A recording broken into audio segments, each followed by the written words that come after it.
Assalamualaikum warahmatullahi wabarakatuh. Kami dari kelompok 9 akan mempresentasikan hasil diskusi kami yang berjudul Penyimpangan Seksual, Parafilia, dan Gangguan Gender Identity. Pertama akan dibacakan oleh Dinda Fauzia, yaitu saya sendiri. Yang pertama, pengertian penyimpangan seksual parafilia. Penyimpangan seksual atau parafilia adalah bangkitnya gairah seksual secara terus-menerus terhadap objek, situasi, atau individu tertentu yang tidak lazim.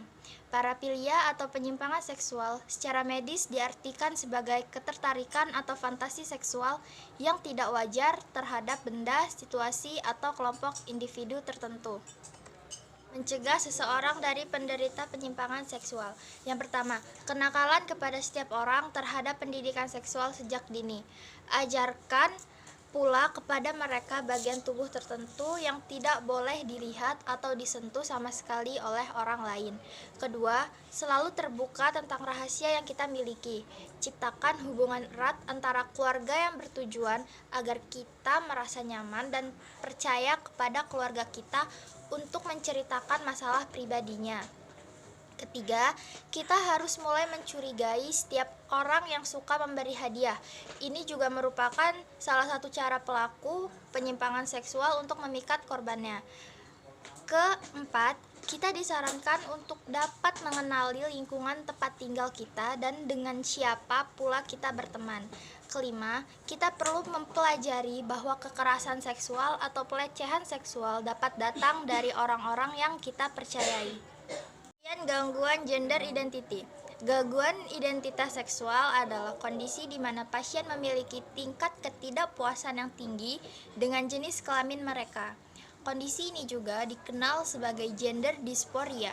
Disforia gender sebelumnya dikenal sebagai gangguan identitas gender, yaitu suatu kondisi yang diderita orang-orang yang dikenal dengan sebutan transgender, di mana seseorang mengalami ketidaknyamanan atau rasa tertekan karena adanya ketidakcocokan antara jenis kelamin biologis dengan identitas gender mereka.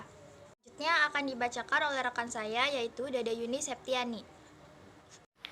Kemudian, penyebab gender dysphoria. Dilansir dari News Medical, sejumlah studi mengidentifikasikan bahwa kondisi ini tidak hanya disebabkan oleh ketidakselarasan kerja otak, namun bisa diakibatkan oleh penyebab biologis yang terkait dengan perkembangan identitas gender sebelum kelahiran. Gender dysphoria mungkin disebabkan oleh suatu kondisi medis langka seperti hiperplasia adrenal bawaan dan kondisi interseks. Kemudian berbagai jenis penyimpangan seksual. Yang pertama, eksibisionisme, yaitu pelaku cenderung ingin membuat orang asing terkejut, takut, atau terkesan dengan perilakunya. Yang kedua, voyeurisme, yaitu pelaku mendapat kepuasan seksual dengan mengintip orang lain yang sedang mandi, ganti pakaian, tanpa busana, atau beraktivitas seksual.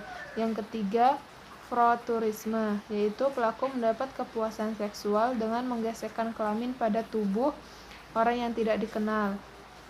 Yang keempat, padofilia, yaitu pelaku memiliki fantasi, ketertarikan, bahkan melibatkan aktivitas seksual dengan anak di bawah usia 13 tahun. Yang kelima, sadomasokis, yaitu pelaku mendapat kepuasan seksual dari rasa sakit. Yang keenam, sadisme, pelaku mendapat kepuasan seksual ketika menyiksa pasangannya. Yang ketujuh, transvestitisme, yaitu pelaku adalah pria heteroseksual yang mendapat kepuasan seksual dengan berdandan sebagai wanita. Yang ke-8 yaitu nekrofilia, yaitu pelaku mendapat kepuasan seksual ketika melakukan aktivitas seksual pada mayat. Yang ke-9 zoofilia, yaitu pelaku mendapat kepuasan ketika melakukan aktivitas seksual dengan binatang. Yang ke-10 bestiality, yaitu pelaku mendapat kepuasan ketika melakukan aktivitas seksual dengan binatang. Kemudian jenis-jenis gangguan identitas jenis kelamin. Yang pertama, transseksual adalah suatu kelainan identitas jenis kelamin yang nyata di mana penderita meyakini bahwa mereka adalah korban dari suatu kecelakaan biologis yang terjadi sebelum mereka lahir, yang secara kasar terpenjarakan dalam sebuah tubuh yang tidak sesuai dengan identitas jenis kelamin mereka yang sesungguhnya. Yang kedua, Transvestisme. Peran ganda adalah pelaku yang mengenakan pakaian dari lawan jenisnya sebagai bagian dari eksistensi dirinya untuk menikmati sejenak pengalaman sebagai anggota lawan jenisnya tanpa hasrat untuk mengubah jenis kelamin secara lebih atau permanen atau berkaitan dengan tindakan bedah. Yang ketiga, homoseksual. Menjelaskan adanya dorongan seksual yang kuat terhadap sesama jenis. Istilah homoseksual lebih lazim digunakan bagi para pria yang menderita penyimpangan ini, sedangkan bagi para wanita dengan keadaan yang sama lebih lazim disebut sebagai lesbian. Yang keempat yaitu biseksual.